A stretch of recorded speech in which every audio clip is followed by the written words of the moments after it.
Muito bem, meus amigos. Meu nome é João Vitor, eu sou aluno do último ano de Direito aqui da UENG. Eu vou trabalhar com vocês a disciplina de História, né? Apesar de fazer Direito, História é uma disciplina que eu gosto muito e quero ajudar vocês aí no que eu puder. E eu fiquei responsável por trabalhar a parte que vai tratar a história do Brasil. E a gente vai tentar abordar os principais assuntos que normalmente são cobrados na prova do Enem, né? Então, logo nesse vídeo a gente já vai dar início à história do Brasil. Já foi uma reles colônia de Portugal, depois se tornou um império e atualmente é uma república. Então a gente vai estudar essas três fases da nossa história.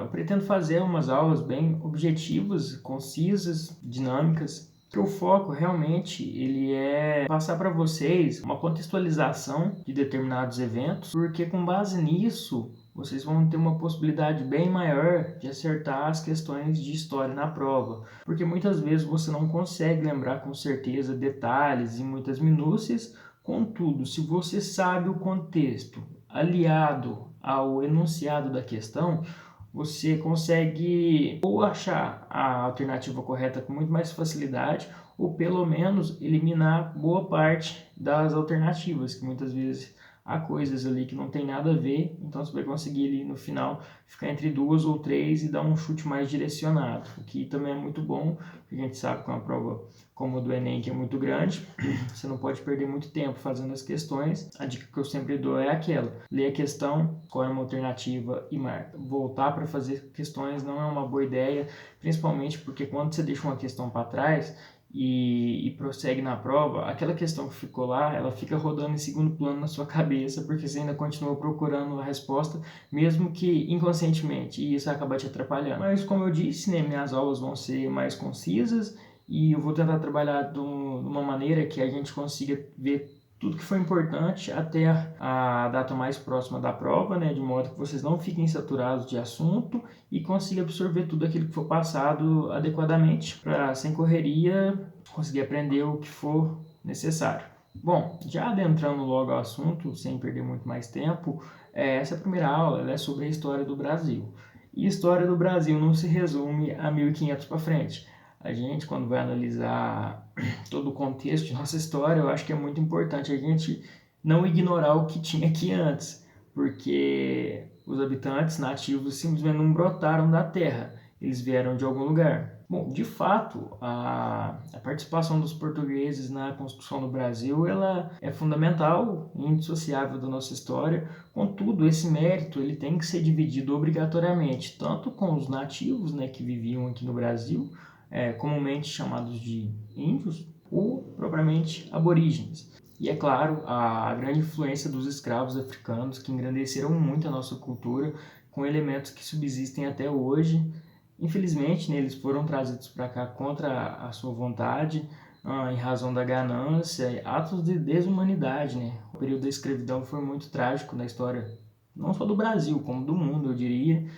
E a gente não pode se esquecer disso. Bom, mais à frente nós veremos de novo como se deu ainda um importante processo de abolição da escravatura, mas isso vai ficar para aulas posteriores. Bem, e é pela junção de todos esses elementos e variantes que eu acabei de citar que nasce o Brasil como nós conhecemos, é dali que nasce a nossa sociedade brasileira.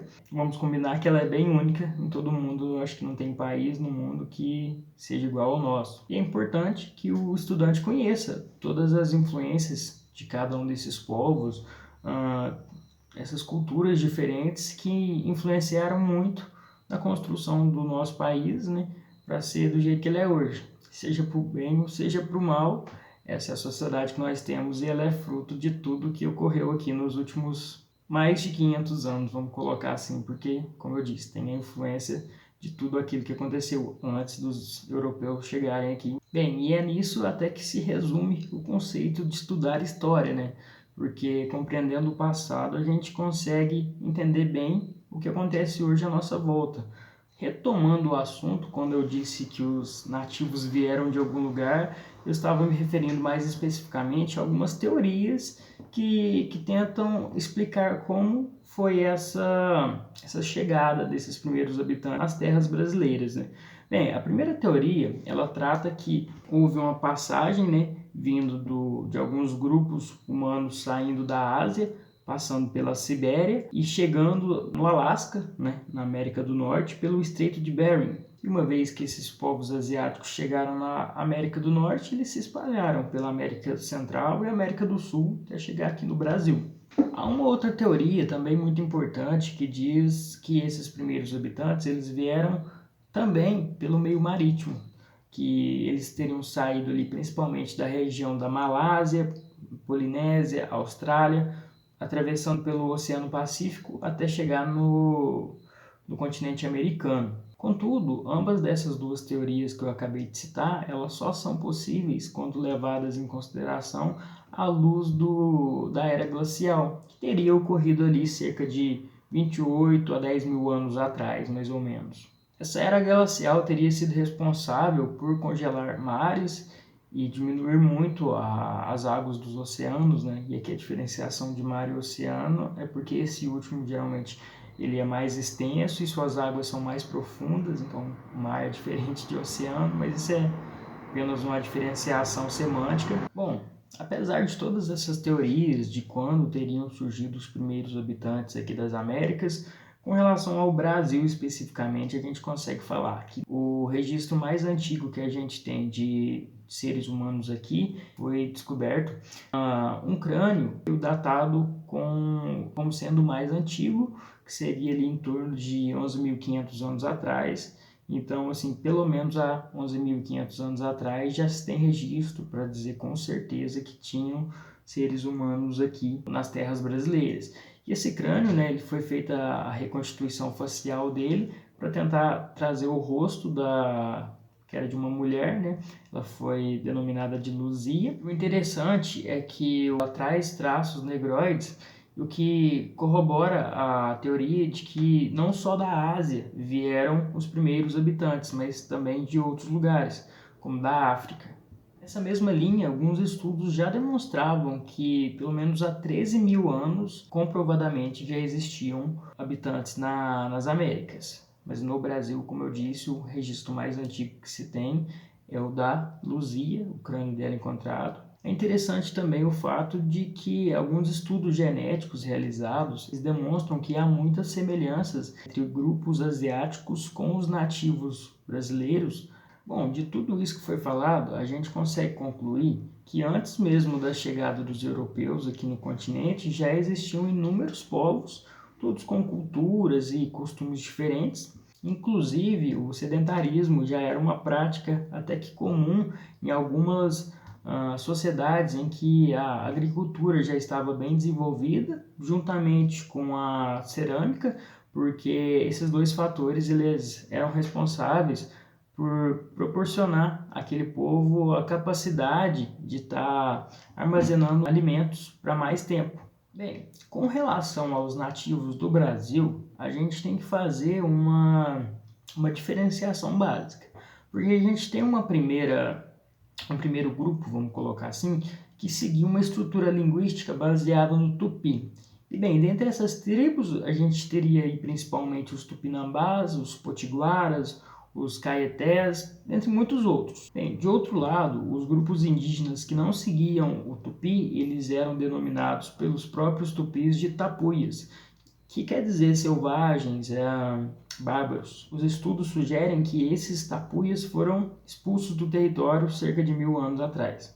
Sobre as características das tribos no Brasil, a gente pode dizer que elas sim se comunicavam entre si, contudo sempre mantendo sua independência. Elas também sabiam se estabelecer em algum local, contudo com muita facilidade elas resolviam se deslocar e conheciam muito bem o território. Cerca de 5 ou 6 mil anos atrás, grupos indígenas horticultores eles já tinham desenvolvido a habilidade de utilizar a cerâmica para construir aí utensílios mais básicos para alimentação, para carregar água, e utilizavam também materiais orgânicos para estar construindo aí suas malocas, que são as casas deles. Os indígenas também sabiam cultivar muito bem o algodão e com ele sabiam construir fios e tecidos que no geral eram usados aí para construir balaios e coisas do gênero. Bom, nas aldeias o trabalho era dividido tanto entre os homens quanto entre as mulheres e cada um cabia ali suas respectivas tarefas. Normalmente as mulheres eram designadas para cuidar da prole, ou seja, dos filhos, dos idosos, da agricultura e da coleta. Já aos homens cabia principalmente a caça, a pesca, defesa da tribo, o preparo de ervas usadas em rituais, etc. Nesse ponto é importante destacar que, além da guerra, que era rotineira entre tribos, a prática da antropofagia ela também era bem comum e era praticada tanto pelos tupis quanto pelos tapuios, que são aqueles considerados selvagens e bárbaros, como eu disse anteriormente. A antropofagia ela se evidenciava principalmente em rituais, né, que eram regados a danças, encenações teatrais, onde tudo era realmente tratado como uma festa, ou seja, era uma verdadeira celebração que reunia realmente amigos de tribos aliadas, geralmente vitimando prisioneiros que foram capturados em guerras contra tribos rivais. Aqui eu acho importante fazer uma diferenciação básica entre canibalismo e antropofagia. Por quê? Porque o canibalismo ele é um conceito mais amplo, ele abrange simplesmente a ideia de consumir membros da sua própria espécie. Por sua vez, a antropofagia ela é especificamente com relação a seres humanos, ou seja, um ser humano se alimentando de outro. Bem, essa foi a nossa primeira aula, peço perdão aí pelo áudio, que eu imagino que não está tão bom. Minha rua também é muito movimentada, então sempre está passando carro, caminhão, acaba atrapalhando muito. Inclusive eu estou gravando esse vídeo à 00:30 para ver se evita um pouco de ficar passando aqui, porque ela é virada realmente para a rua. Assim que possível eu vou estar adquirindo um microfone para produzir um conteúdo de maior qualidade, mas por enquanto a gente vai fazendo como dá mesmo. Bom, qualquer coisa vocês podem entrar em contato comigo, muito provavelmente já deve ter sido implementado um canal de dúvidas, então vocês podem me enviar lá qualquer questão, crítica, sugestão. O objetivo nosso aqui é realmente estar ajudando vocês a realizar esse sonho de entrar na universidade. A gente sabe que não é fácil, porque geralmente todo mundo mata um leão por dia, mas eu acredito que com muito empenho, muita garra, muita força de vontade, tudo é possível e a gente está aqui para ajudar. É isso então, podem contar com a gente. Forte abraço, até um próximo vídeo e tchau.